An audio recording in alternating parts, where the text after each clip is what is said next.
कुंपणच शेत खात असेल तर अंगावर खाकी चढवलेला माणूस हा कायद्याचं पालन करणारा असतो, किंबहुना त्यानं कायद्याचं रक्षण करण्यासाठीच खाकी चढवलेली असते.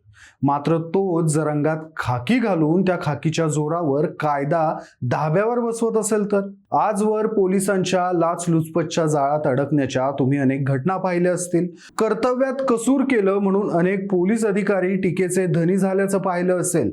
मात्र आता खांद्यावर स्टार मिरवणाऱ्या पोलीस अधिकाऱ्यानं लग्न जमल्यानंतर आपला थाटामाटात साखरपुडा झाल्यावर कपडे घ्यायला शेकडो किलोमीटर दूर पुणे गाठलं. आपल्याला वाटेल त्या फरमाईशी पूर्ण करून घेतल्या आणि अखेर लग्न तोंडावर आल्यावर आपलं लग्न मोडलं. तो पोलीस अधिकारी इतक्यावरच थांबला नाही, तर त्यानं मुलीच्या घरच्यांना आपल्या खाकीचा रुबाब आणि कमरेच्या बंदुकीचा धाक दाखवून गप्प बसवण्याचा प्रयत्न देखील केला. ही घटना बीडमधली आहे.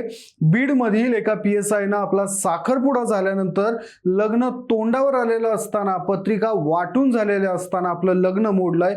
नक्की काय झालं या घटनेत आणि तो PSI नक्की कोण आहे हे जाणून घेणार आहोत या व्हिडिओच्या माध्यमातून. नमस्कार, मी शशी आणि तुम्ही पाहताय कट टू कट. बीडमध्ये आता एका PSI विरुद्ध त्याच्या न झालेल्या सासरवाडीनं तक्रार दाखल केली. हे प्रकरण सध्या राज्यभर चर्चेत आहे. सगळ्यात अगोदर आपण या घटनेतला घटनाक्रम काय होता ते समजून घेऊयात.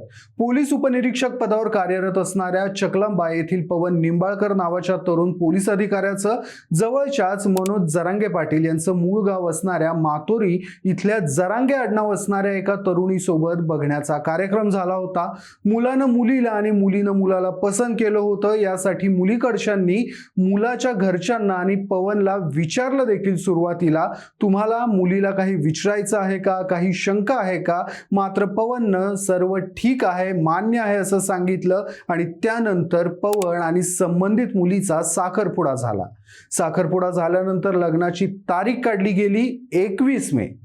मे महिना सुरू झाल्यानंतर मुलीच्या घरी लग्नाची तारीख जवळ येते म्हणून लगबग चालू झाली. कपड्यांची खरेदी करायला हवी असा विषय पुढे निघाला. मात्र त्यावेळी नवरदेव पवन निंबाळकरनं हट्ट धरला की मला माझे लग्नाचे कपडे पुण्यातूनच घ्यायचे. यावेळी मुलीच्या चुलत्यांनी विचार केला, ठीक आहे, पोरांची हौस असते. त्यावेळी मुलीचा भाऊ रामप्रसाद हा पवन निंबाळकर आणि त्याच्या मित्रांसोबत पुण्याला कपडे खरेदी करायला गेले. त्यावेळी पवन निंबाळकर यानं मुलीला आणि तिच्या भावाला पुण्यात एका दुकानात सोडून मला काम आहे, मी माघारी आलो असं म्हणत तिथून दुसरीकडे निघून गेला. थोड्या वेळानं पवननं रामप्रसादला फोन केला, तुम्ही तुमच्या चॉईसनी कपडे घ्या, मी इकडून दुसऱ्या दुकानातून कपडे घेतोय असं म्हटलं. त्यावर रामप्रसादनं आक्षेप नोंदवला. मात्र पवननं आपला हेका रेटला, मी इथेच कपडे शिवून घेणार आहे असं स्पष्ट केलं. त्यावर रामप्रसादनं फारसा आग्रह न करता, वाद न वाढवता खरेदी केली. त्यानंतर पुन्हा बीडकडे निघाल्यावर मध्येच एका ठिकाणी गाडी थांबवून पवन यांनी आपल्या सोबतचे 2 जण रामप्रसाद यांच्या गाडीत बसवले. हे माझे मित्र आहेत, यांना गावी घेऊन जा, मी दुसऱ्या गाडीने येतोय, मला काम आहे असं सांगितलं. सगळेजण बीडमध्ये गावी पोहोचल्यानंतर दुसऱ्या दिवशी रामप्रसाद यांना पवनने फोन केला, तुम्ही माझ्या घरी चकलंब्याला या, काम आहे असं सांगितलं. रामप्रसाद देखील उत्सुकतेने निघाला. त्याला वाटलं कदाचित लग्नाच्या अनुषंगानं काही बोलणी करायची असतील. रामप्रसाद आपल्या चुलत्यांना घेऊन चकलंबा इथल्या पवन निंबाळकर यांच्या घरी पोहोचला. मात्र रामप्रसाद तिथं जाताच पवन यांनी रामप्रसादला स्पष्ट शब्दात सांगितलं, मी तुमच्या मुलीशी लग्न करू शकत नाही. हे ऐकताच रामप्रसाद सहित इतर सर्वांच्या पायाखालची जमीन सरकली. साखरपुडा झालेला असताना सर्व तयारी झालीये, खरेदी झालीये, लग्न अवघ्या काही दिवसांवर येऊन ठेपलंय, पत्रिका वाटल्यात. मग हे अचानक काय झालं? रामप्रसाद यांनी धाडस करून पवनला विचारलं, का बाबा असं अचानक काय झालं, का तुम्हाला आमच्या पोरीशी लग्न करायचं नाही?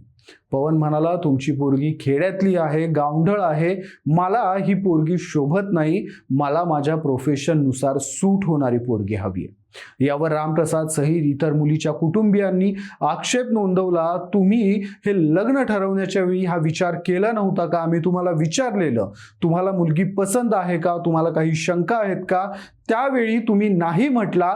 मग आता लग्न तोंडावर आलेला असताना असा निर्णय का? आम्ही जगाला काय तोंड दाखवायचं? यावर पवननं वर्दीला अडकवलेली पिस्तूल आणली. रामप्रसाद सहित त्याच्या चुलत्यांना आणि इतर कुटुंबियांना धमकावत, माझ्या हातात हे काय, पाहिलं का असा इशारा दिला. मी पोलिसात आहे, माझं कुणीच काहीच वाकडं करू शकत नाही अशी धमकी देखील पवननं मुलीकडच्या लोकांना दिली. यानंतर मुलीकडच्या लोकांनी घरी येऊन मध्यस्थांमार्फत पुन्हा एकदा पवनच्या घरच्यांशी संपर्क साधला, अर्जव केली. मात्र पवन आपल्या म्हणण्यावर ठाम होता. मला हे लग्न करायचं नाही, मला ही पोरगी शोभत नाही, हे त्याचं म्हणणं कायम होतं. त्यानंतर मात्र मुलीच्या भावानं आणि चुलत्यानं धाडस दाखवलं, पुढे आले. पोलीस स्टेशनला जाऊन पवन निंबाळकरच्या विरोधात तक्रार दाखल केली.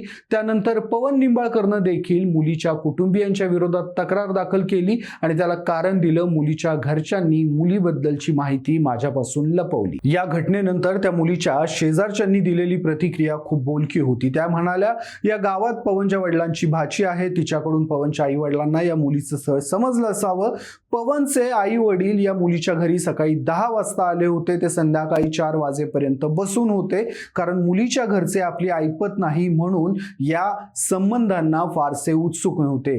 त्यावेळी या शेजारच्या असणाऱ्या महिलेनं त्या पवनच्या वडिलांच्या भाचीला विचारलं की तुमचा पोरगा PSI आहे, बागायती जमीन आहे, आम्ही जिरायती भागातले लोक आहोत, ही पोरगी गरीबा घरची आहे, तरीही तुम्ही एवढा आग्रह का धरताय? त्यावेळी समोरून रिप्लाय आलेला, आपली जुनी पाऊलवाट बंद पडू नये, आपली जुनी नाती आहेत म्हणून. या घटनेत पवनने सासरवाडीकडून जितकं शक्य आहे तितकं घेत राहिला. जेव्हा त्याला सासरवाडीच्या मर्यादा माहीत झाल्या तेव्हा त्यानं मुलीला नाकारलं. तुर्तास या प्रकरणात दोन्ही बाजूंकडून पोलिसांमध्ये तक्रारी दाखल झालेल्या आहेत. पोलीस पुढचा तपास करतायत. मात्र या घटनेनं समाजावर काही प्रश्न उपस्थित केले. तुम्ही पोलीस असाल, पोलीस अधिकारी असाल, तर तुम्ही त्या खुर्चीवर कष्टाने पोहोचलेला आहात. मात्र याचा अर्थ असा होत नाही की तुम्ही तुमच्या मनाला येईल ते कराल. तुमच्या संघर्षाबद्दल आदर असतो आहे, मात्र म्हणून तुम्ही समोरच्या माणसाची किंमत शून्य करू शकत नाही. जर मुलगी गाव खेड्यातली आहे, तुम्हाला शोभत नाहीये, तर तुम्ही बघायला गेल्यावरच तिला नाही म्हणून तिथं थांबणं गरजेचं होतं.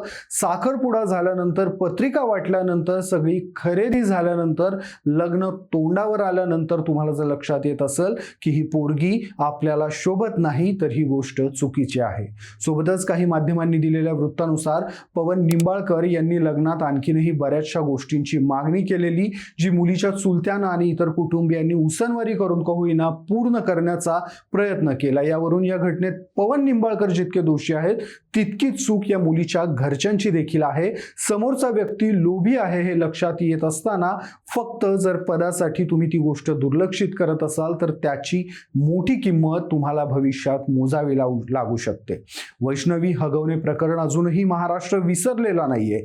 पुढच्याच ठेस मागचा शहाणा, कमीत कमी या निकषावर तरी मुलीच्या घरच्यांनी पवन निंबाळकर यांना त्या गोष्टी मागतोय हे लक्षात आल्यावर थांबायला हवं होतं.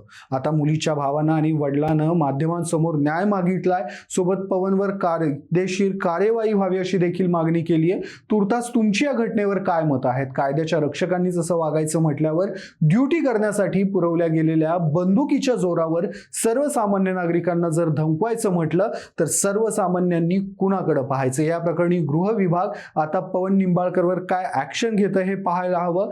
तुर्तास या मुलीला न्याय मिळेल का? तिच्या घरच्यांना भरपाई मिळेल का? याबद्दल तुमची मतं मला कमेंटमध्ये आवर्जून सांगा. व्हिडिओ आवडला असेल तर व्हिडिओला लाईक करा, शेअर करा आणि हो, अशाच अपडेट्ससाठी कट टू कटला सबस्क्राईब करायला विसरू नका.